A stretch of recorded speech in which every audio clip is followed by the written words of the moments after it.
Hello friends, एक बार फिर आपका स्वागत है दी एग्जाम जर्नी में। आज हम डिस्कस करने वाले बहुत इंपॉर्टेंट टॉपिक जो कि केंद्रीय बजट से संबंधित है। केंद्रीय बजट पेश हो चुका है जो कि वित्त मंत्री निर्मला सीतारमण जी ने पेश किया है। चलिए आज के टॉपिक में हम क्या क्या डिस्कस करने वाले हैं इसे एक बार जान लेते हैं। आज चर्चा का विषय होगा कि बजट हाल ही में चर्चा में क्यों आया, बजट क्या है, इसका इतिहास क्या है, पेश करने के तरीकों में क्या बदलाव आया, सबसे लंबा बजट और छोटा बजट किसने पेश किया, वर्तमान पदाधिकारी, बजट 2023 के परीक्षा उपयोगी महत्वपूर्ण बिंदु और मंत्रालयों के लिए पास हुए बजट और किस देश में क्या क्या टैक्स लगते हैं। चलिए शुरू करते हैं कि हाल ही में चर्चा में क्यों रहा है। भारत के वित्त मंत्री निर्मला सीतारमण द्वारा केंद्रीय बजट 2023 पेश किया गया है। इसमें देश के आगामी वर्ष 2023-24 की योजनाओं को प्रस्तुत किया गया है। अब बजट होता क्या है? तो आने वाले वर्ष के लिए कमाई और खर्चों की योजना ही बजट कहलाती है। जैसे कि हमारे घर में भी हम इस मंथ कितना खर्चा होने वाला है, कितनी हमारी इनकम हुई है, एक एक मोटा अनुमान लगाते हैं ना, वही होता है बजट, जो कि देश के लिए लागू होता है। अब संविधान के अनुच्छेद 112 में इसे वार्षिक वित्तीय विवरण कहा गया है, जिसे हम आम भाषा में बजट कहते हैं। जो कि संविधान में बजट शब्द का प्रयोग हुआ ही नहीं है। संविधान में वार्षिक वित्तीय विवरण इसे कहा गया है। बजट का इतिहास क्या है, पूरी डिस्कस हम करने वाले हैं। बहुत इंपॉर्टेंट फैक्ट को लेने वाले हैं जो कि एग्जाम में कई बार पूछे जा चुके हैं और आगे भी एग्जाम्स में आ सकते हैं। तो पूरा वीडियो आपको ध्यान से देखना है, एक भी पॉइंट को स्किप नहीं करना है। बजट शब्द की उत्पत्ति फ्रेंच भाषा के शब्द बुल्गा से हुई है। बुल्गा से फ्रांसीसी शब्द बोगाउट की उत्पत्ति हुई है। इसके बाद अंग्रेजी शब्द बोगेट अस्तित्व में आया और आगे चलकर यही बोगेट बजट शब्द बन गया।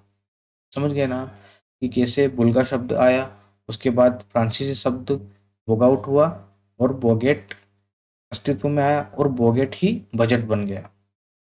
अब 7 अप्रैल 1860 को देश का पहला बजट ब्रिटिश सरकार के वित्त मंत्री जेम्स विल्सन ने पेश किया था।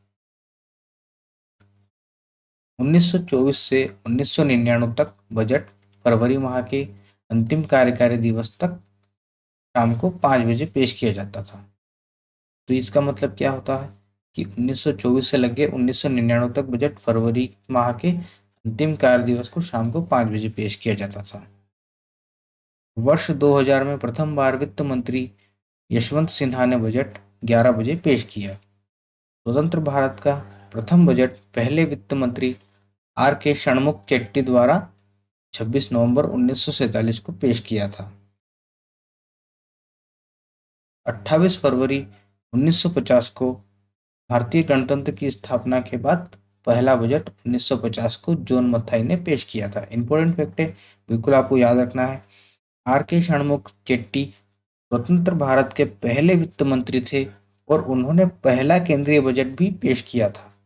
और बाद में इंदिरा गांधी ने 1970-71 तक एक वर्ष के लिए यह पदभार संभाला था। यह भारत की पहली वित्त मंत्री थी। ठीक है, आप ये इंपॉर्टेंट फैक्ट याद रखिएगा, जो कि प्रधानमंत्री के पद पर रहते हुए ही इन्होंने कार्यभार संभाला था। 1950 के बजट में ही योजना आयोग की स्थापना का वर्णन किया हुआ था। जो योजना आयोग की स्थापना हुई थी उसका वर्णन 1950 के बजट में ही किया गया था।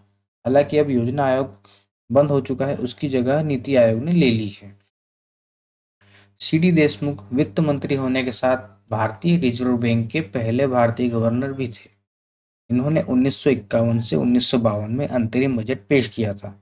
इंपॉर्टेंट फैक्ट है, और ये इमेज में हम देख सकते हैं सी डी देशमुख को। 1955 से 56 में बजट हिंदी भाषा में भी तैयार किया जाने लगा। जो बजट पहले इंग्लिश भाषा में आता था, अंग्रेजी में, वो हिंदी भाषा में भी अब आने लगा था। याद रखिएगा। अब बजट पेश करने के तरीकों में क्या बदलाव आए हैं समय समय पर। तो वर्ष 2016 तक फरवरी के आखिरी कार्यकारी दिन बजट पेश होता था। इसके बाद वर्ष 2017 से 1 फरवरी को बजट पेश किया जाने लगा। वर्ष 2016 तक रेल बजट को आम बजट में पेश किया जाता था, लेकिन 2017 से रेल बजट को आम बजट में शामिल कर लिया गया। पहले रेल बजट और जो आम बजट था अलग से पेश होता था। जो कि 2017 से एक ही कर दिया गया, शामिल कर दिया गया। वर्ष 2018 तक वित्त मंत्री बजट दस्तावेजों को एक ब्रीफ केस में लाते थे। इसके बाद 2019 से वित्त मंत्री निर्मला सीतारमण एक फाइल में बजट दस्तावेज को लेकर आई थी, और यही फाइल बही खाता कहलाया था। समझे आप? पहले बजट ब्रीफकेस में आता था, फिर एक फाइल के रूप में आया, और यही फाइल बही खाता कहलाई। अब आगे बढ़ते हैं। वर्ष 2020 से बजट भाषण एक टेबलेट से पढ़ा जाने लगा, जो कि 2023 इसी वर्ष का जो बजट भाषण है वो भी टेबलेट के माध्यम से ही पढ़ा गया। इसे डिजिटल क्रांति भी कहते हैं। सबसे लंबा और छोटा बजट भाषण ये क्या है, जान लेते हैं। सबसे लंबे बजट भाषण के रिकॉर्ड मौजूद वित्त मंत्री निर्मला सीतारमण के ही नाम है। इन्होंने 1 फरवरी 2020 को बजट 2020-21 को 2 घंटे 42 मिनट लंबा बजट भाषण दिया था। मतलब जो 2020 में बजट पेश किया था श्रीमती निर्मला सीतारमण जी ने, वो 2 घंटे 42 मिनट में पढ़ा गया था, याद रखिएगा। देश का सबसे छोटा बजट मात्र 800 शब्दों का था, जिसे 1977 में वित्त मंत्री धीरूभाई मुलजीभाई पटेल द्वारा पेश किया गया है। अब याद रखना है सारे फैक्ट। अब हम डिस्कस कर लेते हैं वर्तमान वित्त पदाधिकारी गण के ऊपर। तो वर्तमान वित्त मंत्री आप सभी जानते हैं निर्मला सीतारमण है। वित्त राज्य मंत्री भगवत करान पंकज चौधरी, और मुख्य आर्थिक सलाहकार वी अनंत नागेश्वर, आर्थिक मामलों के सचिव टीवी स्वामीनाथन है। अब जो बजट पेश किया गया है उसमें 7 प्राथमिकताएं हैं। तो वो क्या है? समावेशी विकास, अंतिम छोर और अंतिम व्यक्ति तक पहुंच, मतलब अंतिम छोर के अंतिम व्यक्ति तक इस बजट का लाभ पहुंचाया जाना है। बुनियादी ढांचा और निवेश, निहित क्षमताओं का विस्तार, हरित विकास, युवा शक्ति और वित्तीय क्षेत्र। बढ़ते हैं आगे। अब बजट 2023 की मुख्य क्या विशेषताएं हैं, क्या हुआ इसमें, क्या घोषणाएं हुई है, अब इसमें विस्तृत रूप से हम चर्चा करने वाले हैं। तो बहुत ध्यान से देखना है आपको। नौकरी पेशा व्यक्तियों को 7 लाख रुपए सालाना इनकम पर कोई टैक्स नहीं देना होगा।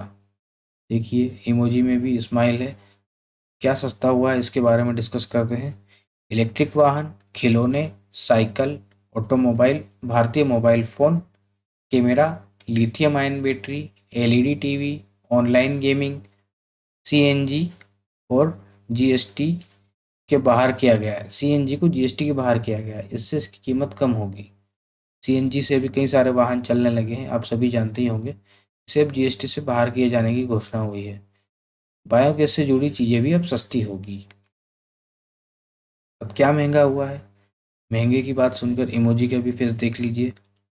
चिमनी, सिगरेट ये महंगे होंगे। चांदी पर कस्टम ड्यूटी बढ़ गई है, इसीलिए चांदी महंगी होगी।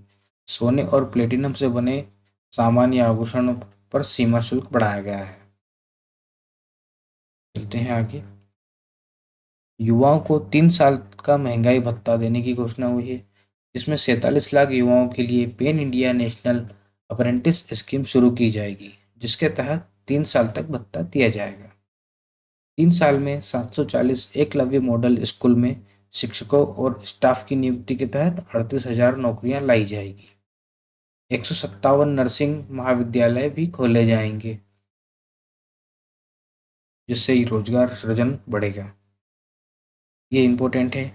महिला सम्मान बचत योजना शुरू की गई है। इसके तहत 2 लाख रुपए तक की बचत पर 7.5% की ब्याज मिलेगी। सीनियर सिटीजन सेविंग्स योजना की ब्याज दर भी 7.5 से 8% कर दी गई है। ये इम्पोर्टेंट फैक्ट। पैन कार्ड अब राष्ट्रीय पहचान पत्र के रूप में जाना जाएगा, जो कि पहले टैक्स फिलिंग के उपयोग में आता था। इससे केवाईसी प्रक्रिया भी आसान होगी। पैन कार्ड जो सभी के पास होता है, पहले ये इनकम टैक्स फिलिंग के लिए उपयोग में आता था, जो कि अब राष्ट्रीय पहचान पत्र के रूप में अब जाना जाएगा। आगे बढ़ते हैं। मोटे अनाज को बढ़ावा दिया जाएगा, इसके लिए श्री अन्न योजना शुरू की जाएगी, और मोटे अनाज के लिए रिसर्च इंस्टीट्यूट खोला जाएगा, जिससे कि अनाज की अच्छे से ग्रोथ हो, अच्छे से पैदावार बढ़े। कृषि क्षेत्रों से जुड़े स्टार्टअप को प्रोत्साहित किया जाएगा। इसके लिए एग्री स्टार्टअप एक्सीलेटर फंड बनाया जाएगा और इसके लिए 10,000 जैव इनपुट संसाधन केंद्र बनाए जाएंगे। प्रधानमंत्री मत्स्य पालन योजना हेतु 6,000 करोड़ की योजना बनाई जाएगी। अब ये इंपॉर्टेंट फैक्ट एक और है कि रीजनल एयर कनेक्टिविटी को बेहतर बनाने के लिए देश में नए 50 एयरपोर्ट और हेलीपैड बनाए जाएंगे। छोटे छोटे कस्बे हैं जो कि क्षेत्रीय से जुड़े हुए हैं, उन्हें एयरपोर्ट से जोड़ा जाएगा। बच्चों के लिए डिजिटल लाइब्रेरी बनाई जाएगी, इसमें सभी भाषाओं में बुक्स उपलब्ध होगी। जो लाइब्रेरी होगी ये डिजिटल होगी, इसमें हर भाषाओं में बुक उपलब्ध होगी। जो बच्चे बुक नहीं पढ़ पाते थे, उन तक बुक नहीं पहुंच पाते थे, वो डिजिटल माध्यम से बुक को पढ़ पाएंगे। रेलवे का कायापलट, ये इंपॉर्टेंट है। रेलवे के कायापलट के लिए 2.4 लाख करोड़ रुपए आवंटित किए गए हैं। इससे नई ट्रेनें संचालित भी होंगी। जेल में बंद गरीब कैदियों को जमानत हेतु सरकार मदद करेगी। जो कि जमानत का पैसा नहीं दे सकते थे और जो बहुत गरीब कैदी हैं उन्हें सरकार मदद करेगी। 200 कंप्रेस्ड बायोगैस संयंत्र गोवर्धन स्कीम के तहत लगाए जाएंगे। इसके लिए 10,000 करोड़ रुपए खर्च किए जाएंगे। अब आगे बढ़ते हैं, ये भी इंपॉर्टेंट फैक्ट है, याद रखना आप। अमृत धरोहर योजना, रामसर स्थल, जैव विविधता संरक्षण, पर्यावरण पर्यटन को बढ़ावा दिया जाएगा। इसके तहत पर्यावरण में भी कुछ लाभ होगा, जिससे कि प्रदूषण कम होगा और रामसर स्थल बढ़ेंगे। ये भी इम्पोर्टेंट है। कोरोना काल में जो प्रभावित हुए थे छोटे छोटे उद्योग, उनको 2 लाख करोड़ की क्रेडिट गारंटी योजना लाई जाएगी। इसके तहत 5% से कम नकदी वाले एमएसएमई को टैक्स में छूट दी जाएगी। इसके तहत 3.7 लाख की राहत राशि भी दी जाएगी। अब बात करते हैं कि इस बजट के तहत किन मंत्रालयों को कितना बजट आवंटित हुआ है। जो कि ये जो अमाउंट है ये लाख करोड़ में है, अब ध्यान रखिएगा। रक्षा मंत्रालय को 5.94, सड़क परिवहन और राजमार्ग मंत्रालय 2.70, रेल मंत्रालय 2.41, उपभोक्ता मामले, खाद्य और सार्वजनिक वितरण 2.06, गृह मंत्रालय के लिए 1.96, रसायन व उर्वरक मंत्रालय 1.78, ग्रामीण विकास मंत्रालय 1.60, कृषि और किसान कल्याण मंत्रालय 1.25 और संचार मंत्रालय के लिए 1.23 लाख करोड़। अब विभिन्न देशों में इनकम टैक्स की क्या दरें हैं देख लेते हैं। हर देश में इनकम टैक्स की दर अलग होती है। तो अमेरिका की इनकम टैक्स की दर 10 से 37%, चीन की 3 से 45%, जापान की 5 से 45% और जर्मनी की 14 से 45%, 10 नहीं 14 से 45% है। और भारत की सबसे कम 5 से 30%। मतलब हमारे यहाँ टैक्स की दर अभी बहुत ही कम है। और परीक्षा उपयोगी प्रश्न, ये प्रश्न एग्जाम में आ सकते हैं। जो हमने अभी सेशन आपसे शेयर किया है, सारी डिस्कस की है, उन्हीं में ये सारे क्वेश्चन का आंसर भी छुपा हुआ है। तो इसका आंसर आपको कमेंट बॉक्स में देना है।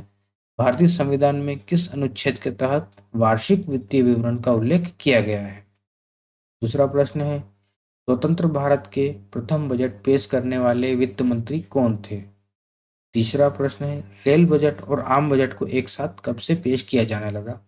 और चौथा और आखिरी प्रश्न है, वर्तमान में भारत के वित्त मंत्री कौन है। तो इसका आंसर आपको फटाफट से कमेंट बॉक्स में देना है, क्योंकि आप जितना लिखेंगे आपको उतना ज़्यादा याद होगा और ये इम्पोर्टेंट ही क्वेश्चन है। तो आप इसको बिल्कुल स्किप मत कीजिएगा। आप अगर देख नहीं पाए हैं तो फिर से वीडियो देखिए और इसका आंसर आप दीजिए। तो सेशन आपको कैसा लगा बताइएगा। और चैनल अभी तक आपने सब्सक्राइब नहीं किया है तो इसे सब्सक्राइब कर लीजिए और बेल आइकन को भी प्रेस कर दीजिए। आपसे मिलते हैं इसके बाद आने वाले महत्वपूर्ण और अन्य वीडियो में। जब तक के लिए जय हिंद, जय भारत। अपना ध्यान रखिए और वीडियो को ध्यान से देखते रहिए। Thank you.